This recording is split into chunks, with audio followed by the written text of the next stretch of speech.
Okay, so we're spending a lot of time today and tomorrow talking about the European travel market. Here is what the European travel market looks like. It looks like this. It's very handsome, very good looking. The European travel market is going to look like this, guys. Well, the European travel market, there we go. So this is what the European travel market looks like in terms of gross bookings over the past 5 years.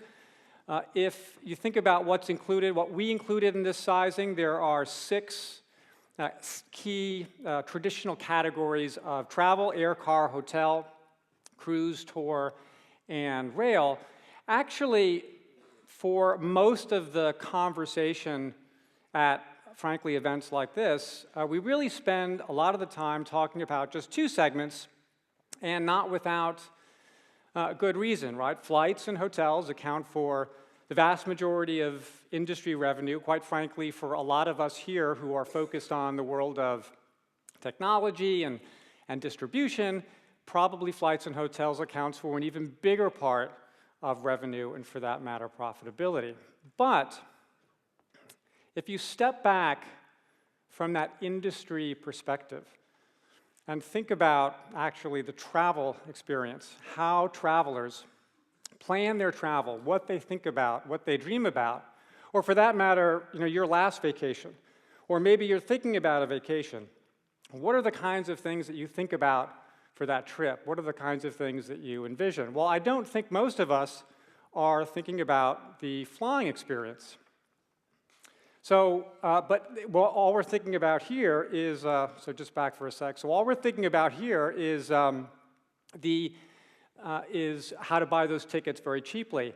But in fact, what we really dream about is all of those experiences in destination, those experiences with friends and family that create those memories and those great trips. So it's amazing to me, at events like this, we don't actually spend more time talking about such a central part of the travel experience. We've done a series of studies in this space, and the market is actually quite big. Here are estimates for these 3 regions, and this is just the US, Europe, and Asia Pacific, so we're not including Latin America and Eastern Europe here, so it's a very big market, lots of demand, very clearly. Also, there's a lot of supply as well. Just TripAdvisor alone announces that they've got 650,000 plus experiences and attractions on their platform. So we have lots of demand, lots of spend, also a lot of supply. Then you start to look at some other dynamics within this space, and online penetration and the penetration of technology generally is actually quite low. So the share of all bookings of tours and activities online is relatively low compared to hotels and accommodation, and well below what we see for flights. So you start to think about this space, this dynamic. You have a lot of spend, a lot of demand. You also have a lot of supply, but you have low technology penetration, low online penetration. So this creates some really interesting opportunities, and you start to think about this from an entrepreneurial perspective. Also, are there like a GDS or a technology aggregators that bring all of this content together to make it easily accessible? Well, there have been some attempts over the years, but not really. Right, so what about online travel agencies? Well, actually, they've mostly been focused on what, right? Flights and hotels. So again, we look at all of this incredible market, lots of demand, lots of supply, low technology penetration, lots of potential problems. So there's suddenly a lot of entrepreneurial interest in this sector over the past 5 to 6 years. In particular, we've seen scores of new companies step in. It's one of the most actively pursued categories among startups and entrepreneurs. However, if we think about the space, we've had some pretty amazing blowout successes in other categories. And we've talked about this a bit earlier, like private accommodation and vacation rentals. or, for example, ground transportation. So why is it we've had these incredible blowout successes in other categories, but we haven't quite had the same type of success in tours and activities? What may be holding this sector back? So this is where we start to see some of these many startups, I think, brush up against some of the harsh realities of this sector. I'm going to walk through a couple of them. So the first, and this is probably the harshest, is actually that tours and activities is not an industry sector at all. So I know we in the travel industry, we like to compartmentalize everything, and so here we have our flights, here we have our hotels, here's corporate, here's leisure, here's car rental. Lots of travel sites have that perfunctory, things to do tabs for all of that stuff in destination. But actually, if you think about it for a sec, some of the types of categories that are within tours and activities, for example, Disney, Universal Studios, or maybe the Louvre in Paris, what exactly do those companies, those organizations have in common with, let's say, a hop-on, hop-off bus tour, right? Or a mom-and-pop dive shop or a yoga class? Completely different organizations, operations, needs, even just the very structure of the inventory, how it's treated, completely different. But in one of our studies, we looked at this very closely. We actually identified about 30 distinct industries that could fall within tours and activities.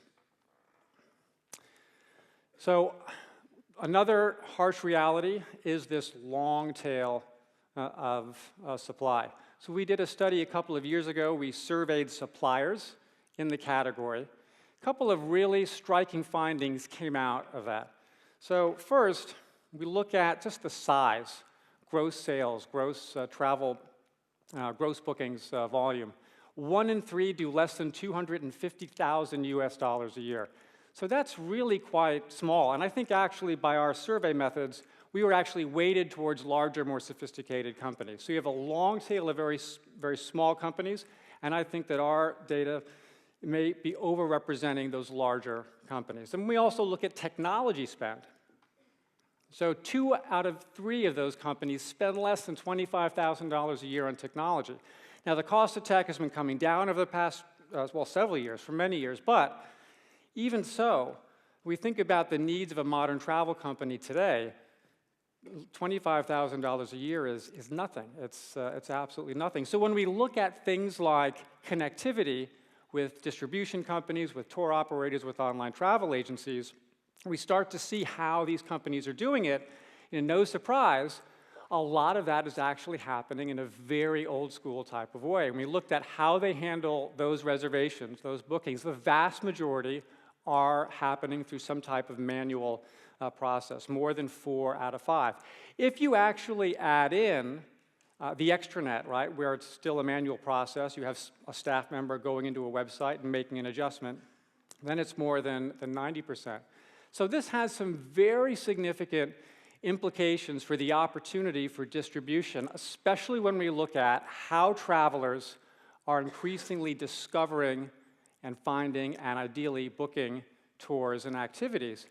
So no surprise it should be to anyone here, the use of mobile devices to discover, to find activities has been growing quite substantially over the past several years. But it's not only about the device on which travelers are looking for activities and also booking, but it's also about where and when. So what we found in a recent study is that the vast majority of bookings are taking place in destination, and they're taking place last minute, so maybe a day or two before.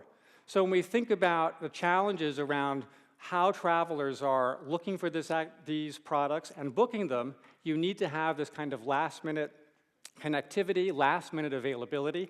It's all got to be available on your mobile phone, and the vast majority of suppliers clearly aren't ready for this. So this is, I think, one of the big challenges before this sector. Right? We've seen this extraordinary transformation in ground transportation. Now it's increasingly common for all of us to make dinner reservations on our phone or get movie tickets on our phone. So this is one of the big questions before this sector and one of the big things we'll talk about with our panel. So I'd like to now bring up to the stage my three panelists for our discussion. Please welcome Alessandro Petazzi, CEO of Musement, Johannes Reck, CEO of GetYourGuide, and Barry Seidenberg, President and CEO of Viator.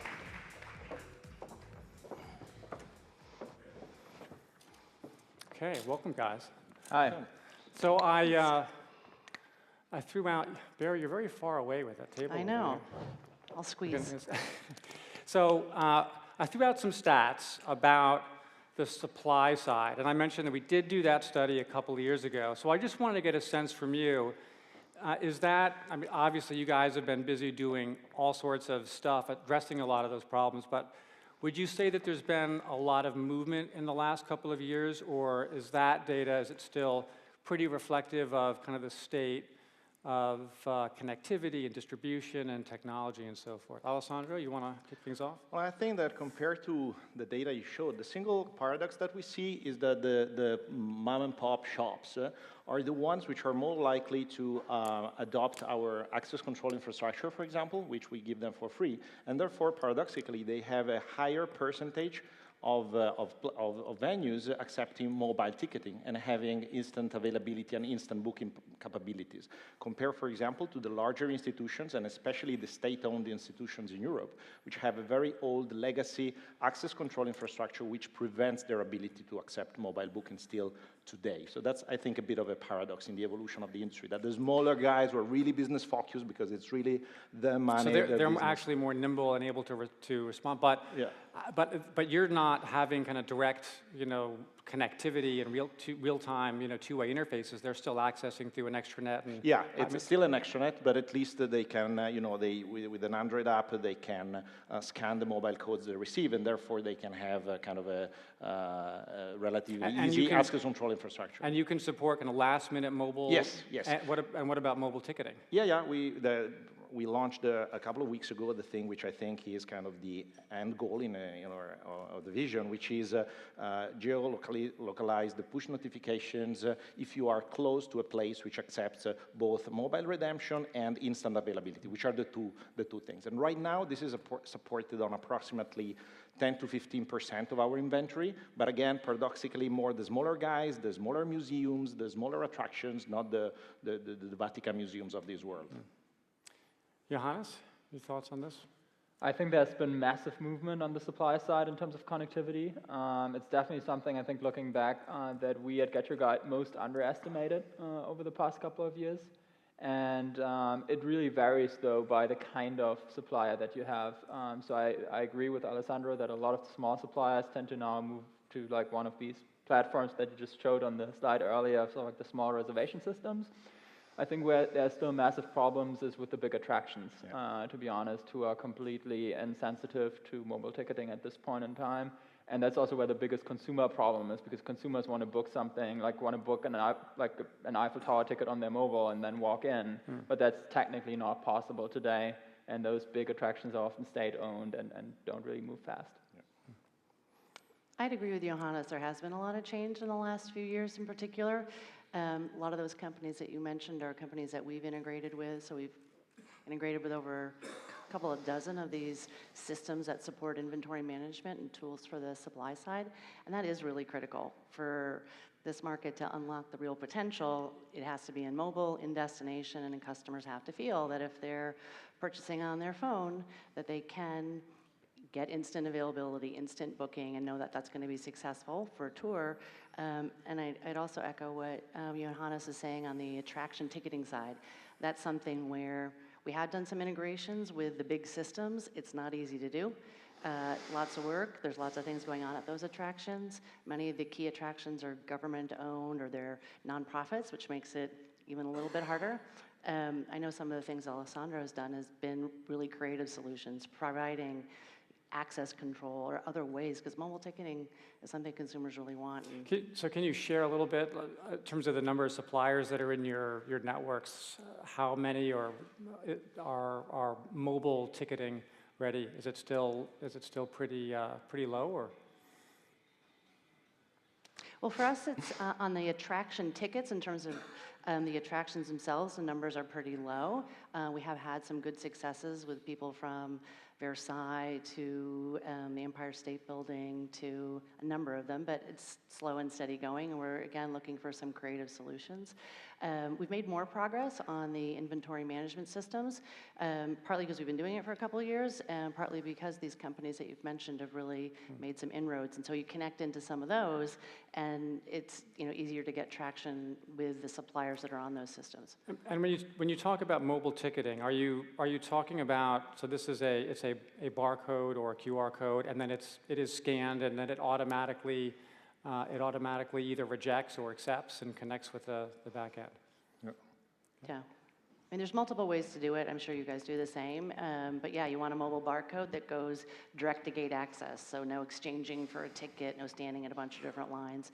But like I said, sometimes we get creative.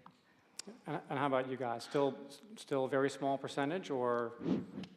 Well, from our point of view, I mean, as a relatively late comer to the party, we had to try to do things a bit differently from the other guys. And so I think we need to differentiate when we're talking about the type of in-destination activity we're talking about. Because obviously, if we're talking about a guided visit, a group tour, which is the traditional thing, then it's the 10-15% percentage of our inventory, which I was mentioning, where things change significantly for the other things which we offer, which are typically tickets to temporary events, which might appeal also to domestic travelers. So things like art exhibitions or clubs or concerts or sports events. In this case, we integrate the ticketing platforms which already exist, and therefore, in that case, the adoption of mobile ticketing is much more widespread. I want to talk a little Douglas, bit about... got a question from the floor. Oh, thank you. My name is Audrey Amelia. I'm here from World Animal Protection. I'm sure some of you will have noticed the articles, particularly in T-News, which was one of 350 media hits we've had around the cruelty that is being supported in a lot of the venues that you sell tickets to. So my question is to each one of you on the panel, but I'd particularly like an answer from Barry, which is, are any of you prepared to spend 10 to 15 minutes with me over the next day to discuss this? Thank you.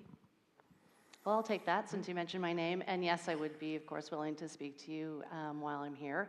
On that topic, we do take all feedback from people like you and others very seriously. And these topics are currently under review. We're looking at what's from a local law perspective, reviewing our own internal policies. So yes, I'd be happy to speak to you. Yeah, definitely. I mean, I think it's a very important issue. I mean, in terms of numbers, we're mostly a European-focused business, so I'm not sure whether this is very relevant for us from a practical point of view in terms of being an actual problem, but I'm very happy to take a closer look and make sure that nothing like that is sold on our platform. So I'm a very avid diver, and so I think that speaks a lot. I love wildlife. I do love wildlife in its authentic and natural type, so I'm actually all with you. I think you're kind of directing, I'm very happy to spend time, by the way. I think you kind of these kind of questions are directed at the wrong people, because I think for all of us, these kind of activities are less than 0.5% or even less than that of our revenue. I think the real people where we should affect change is really the local cities that host these kind of aquariums or these kind of attractions. And I'm all with you that we should, try to lobby for change for better wildlife preservation and better conditions in these kind of aquariums and attractions. But I don't think that just by taking stuff down from our platforms will make any change. I don't think so. All right, so I want to shift gears and talk a little bit about, well, we talked about kind of mobile and ticketing connectivity. We've talked about elephant tours and wildlife, and now we're going to go to some consumer issue. Most travelers, when I showed that number, the numbers about the incidence of travelers kind of booking the activities in destination, So most of that is of course, actually not even, there's no connectivity. They walk up to a ticket office and they kind of think, well, it's just, that's what I do. You go to a museum, you go to the ticket office, you buy your ticket, and then you walk right through. So how do you, first of all, how do you change consumer behavior? How do you create an advantage to actually booking online or in advance? Or to some extent, are we trying to kind of solve a problem that doesn't really need fixing? So, Barry, you want to take a Sure. shot? Well, I think first off, as a general statement, we do need to make it easier, better, and faster to book it on your phone in destination than it is, in any other way, including talking to your concierge or in some cases walking up. So on the one hand, you're right. If there's a museum and there's no line and you want to walk right up and buy a ticket, there might not necessarily be a huge advantage to booking that in advance. But there's a lot more things that people do in a destination, and in some of the key destinations, it's not so fun to go to the Louvre and stand in a super long line, or the Vatican, and it's hard to understand what you're looking at in there if you don't know anything. So there are real advantages to skipping the line, getting special before and after access, having a guide that can really help explain what's inside and what can you learn there. So I wouldn't look at it purely as attractions as the whole category either. I mean, you think about the different tours, the different experiences that you can have in a destination. It goes way beyond the kind of simple attraction tickets or hop on, hop off bus. Yeah, so I think, Douglas, to your question, consumer behavior is changing massively. I mean, if you look at smartphone penetration of travelers who take smartphones into the destination and query stuff on Google, TripAdvisor, GetYourGuide, on what to do, that is changing dramatically as we speak. I think, I've been in this business now for 7 years. I think Barry has been in there for even longer. I think the tailwind basically that we felt over the past 2 or 3 years have been enormous. If you look at our aggregated booking growth, I think the category is definitely here today. And I think we're just approaching a tipping point where it's so much easier for a consumer to use any of our services and book on a mobile and get direct access than it is to just walk up, that, so like over the next couple of years, it will be a no-brainer. So, but let me just follow up. Because I think merchandising is also a real problem with this. And one of the challenges I highlighted is that it's not a sector. It's actually it's an umbrella for 25, 30 different industry sectors. So, and I've shopped across a lot of these sites, and very often I'll see, okay, museum, Segway tour, airport transfer, kind of all in one display. And what is that?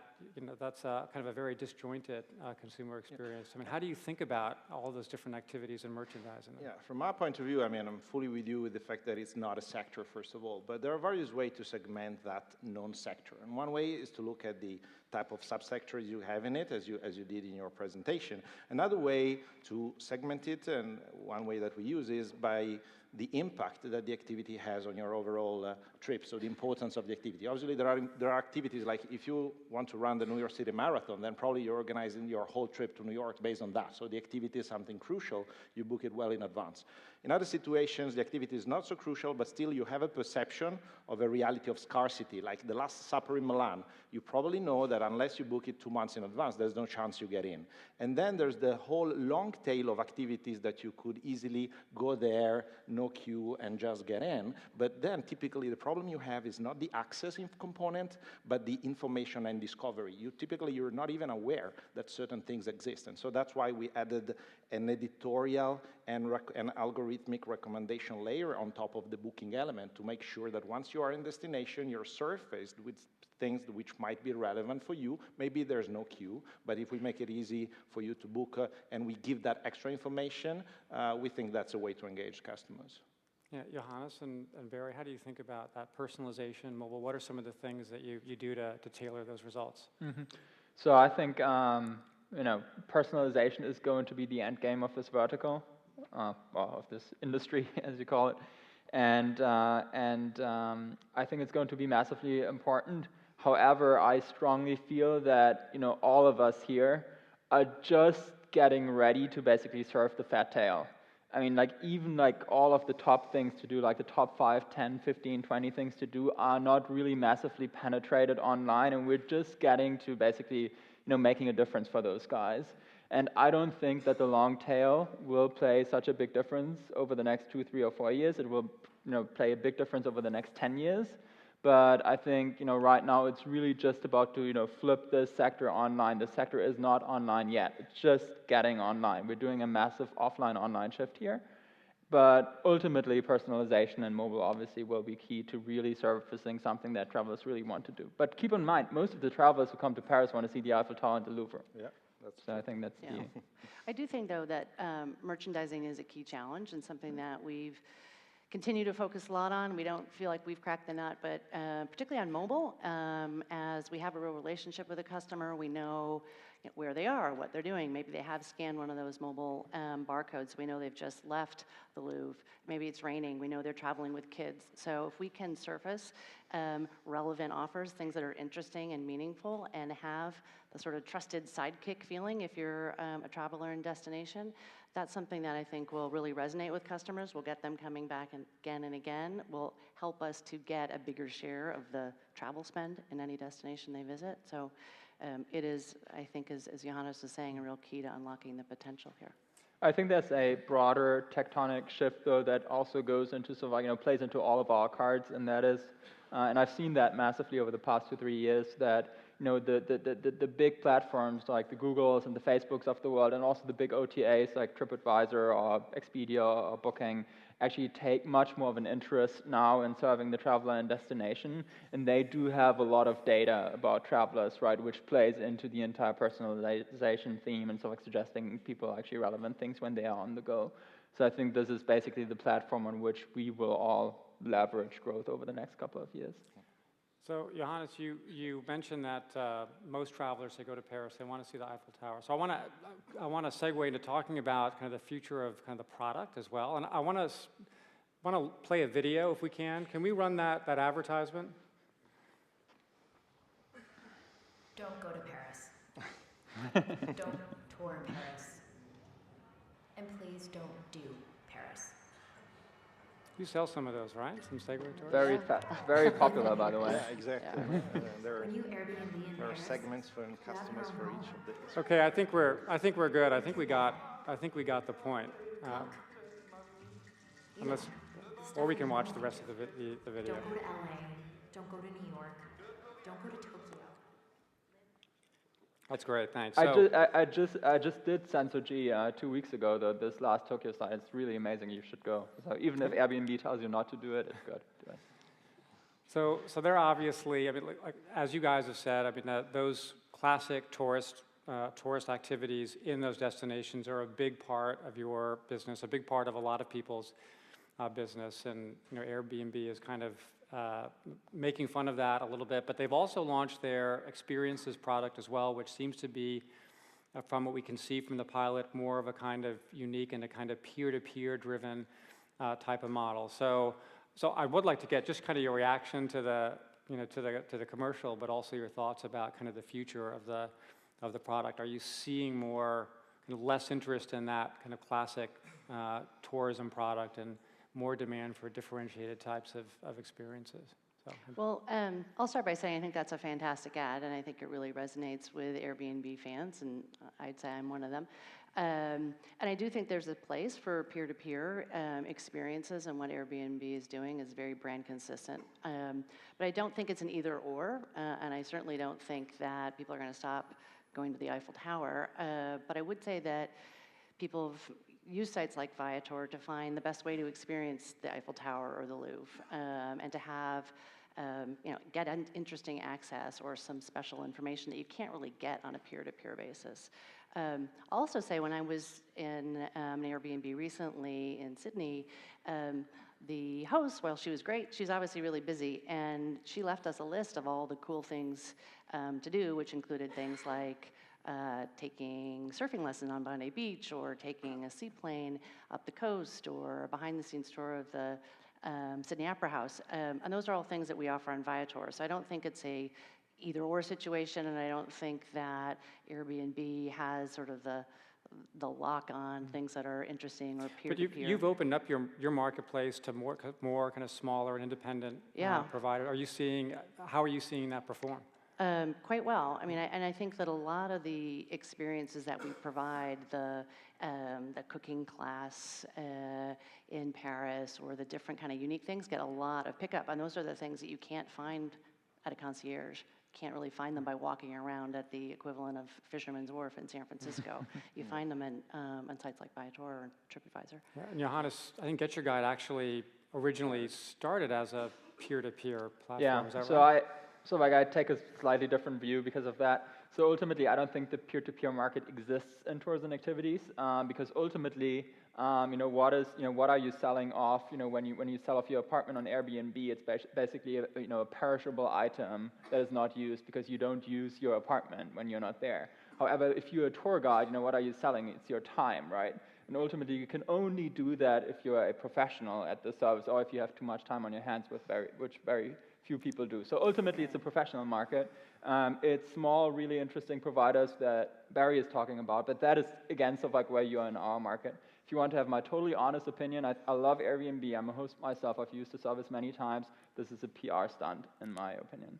But are you guys worried? Yeah, to Johannes' point, I mean, at the end of the day, if a host is really going to provide that service on a consistent basis and a good service, he's turning into a professional. I mean, regardless of whether he has a license or not, but then he's becoming a professional. Otherwise, he's just providing service, once in a while, randomly, and not providing a real value to the customer, and therefore that's not a real service. So, either it's turning hosts which are, just formally peer-to-peer, but in reality becoming professional. That's the only way you serve such a service. I mean, I'd slightly disagree. I don't think it's a PR stunt. I think it's what Airbnb really wants to do. I don't think they see it as some big moneymaker, and I don't think that they see it as something that's going to displace traditional So you're not tourism. worried about it? You're not worried about them? I wouldn't say, no, I'm not worried about it. I think there's, we have a network of private guides that we monetize quite well.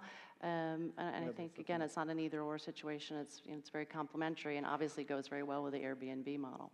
Yeah. We'll at the end of the day, it's the time of a private guide, right? Professional or not, but it's the time of a private. That's what it is at the end. Competitively, when you think about the space, I mean, do you guys worry more about each other? Do you worry about companies like Airbnb? Google is this Trips app, which seems to be focused on experiences that I've actually heard on good authority. We might hear a little bit about that a little bit later this afternoon. What's your pecking order in terms of worries and competition? The single thing I worry most about is the fact that our customer audience is very much focused on arts and culture, and therefore more, let's say, demographically skewed towards not necessarily a millennial audience, and therefore they're not so used to buy everything on a mobile phone. So that's the single challenge I guess we have. Johannes? I think I totally worry about the customer more than about any of these guys. I think 15 times, if I look at the problems that I don't sleep at night over, it's all customer-facing problems that come hand in hand with putting an offline industry in the online world. That's the key challenge. Yeah, it's a big market. There's room for lots of players. I will say I'm very interested in what Google's doing, though, so I look forward to seeing that. Ladies and gentlemen, Alessandro, Johannes, Barry, thank you very much. Thank you. Thank you. Thank you. Thank you, Dr. Well done. Hey, thank you.